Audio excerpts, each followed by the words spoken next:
Better late than never. It's time for morning manna. The power of anger. The power of anger. You ever been frustrated? You ever gotten angry? You ever wondered, oh my God, I am so upset. What are you going to do about it? Well, this morning, though late, this morning's manna is the power of anger. The power of anger. And I want to delve into that. I'm going to give you the text to talk and the takeaway. The text to talk and the takeaway this morning on this morning's manna. Now, I'm going to share that with you, and what I want you to do, of course, I want you to put the revelation that you get in the chat area, so the cumulative effect of what we all get together as the Manna fam, then others will be blessed by the revelation as well. And then I want you to share it. Don't keep it to yourself. Good morning. Good morning, Pastor Moody. How are you on this morning? Gloria, how are you? Angela, how are you on this morning? What a wonderful morning it is. I'm a little late. Hey, what can I say? Every now and then you just run a little late. Good morning, James. How are you this morning? Good morning, Brenda. How are you? Still enjoying your birthday week? Good morning, Minister Mobley. How are you on this morning? This morning I want to talk about anger. Something we don't deal with as effectively as we should.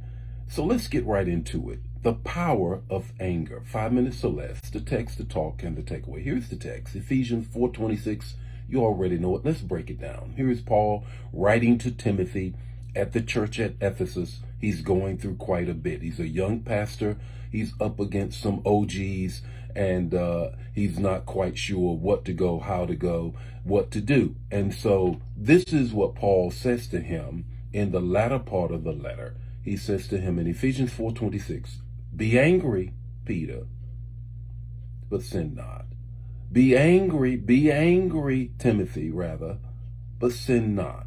What does this mean? There's three things I want to share with you with respect to the power. Yes, anger has power.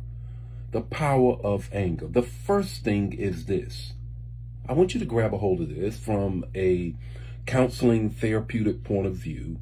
Always know this. Anger is a secondary emotion. Anger is a secondary emotion. So you have to invest. When you're angry, when you get angry, understand something. That is a secondary emotion. You need to investigate and drill down and figure out what is the root of that anger. What is the root of that anger? Because it is not the primary, it's the secondary emotion. The second thing I want to share with you, again from a therapeutic point of view, anger is adrenaline. There's a physical reaction when you get angry. You ever paid attention to that? Your heart rate goes up, your pulse increases, your palms may even get a little sweaty. You might get a little bit sweat on your underarms, whatever, on your forehead. Your voice quivers a little bit. Whatever the case may be, you need to get in touch with that, because that's adrenaline.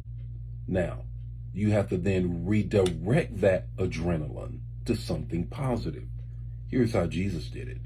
What did Jesus do?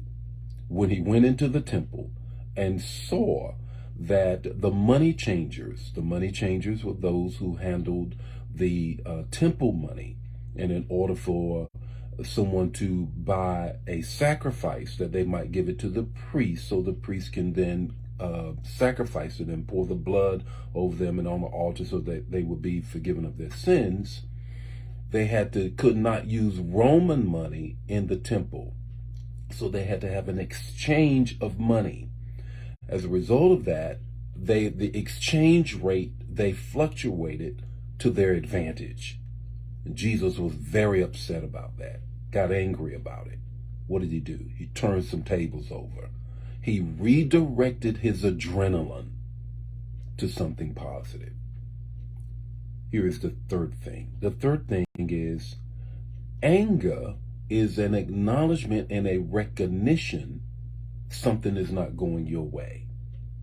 So ask yourself, Do I have a sense of entitlement right now? Do I have a sense of entitlement right now? If you're not careful, when you get angry, upset, frustrated with being on put on hold, or as they're trying to resolve that in the customer service in the call center, and they're sending you from one person to the next person to the next person, do you have a sense of entitlement?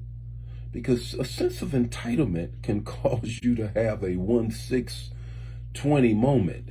You know what I'm talking about. 1-6-20, you'll get it.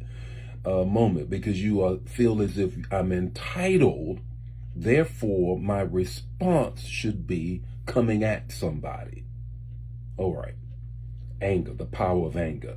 It's a secondary emotion. Drill deep, investigate it. Anger is an adrenaline. It's an emotional reaction. I now need to redirect it in a positive response, not a riotous response. And I need to know that anger is a recognition, sometimes, of a sense of entitlement. So I got to put that in check. What's your takeaway this morning? Your takeaway is this. The proverbial writer says this about anger. He says, an angry man is a person like a city without gates. In other words, they are totally exposed to the enemy, or city walls that surrounded the city was protection. And the proverbial writer says, an angry person is like a city without gates or walls. You're totally exposed to the enemy. Therefore, you got to direct it so that it might build and not be destructive. The Lord be with you today. Face shine upon you, give you peace. If this bless you, bless somebody else. I'll see you tomorrow morning with more morning manna. God bless you. Bye now.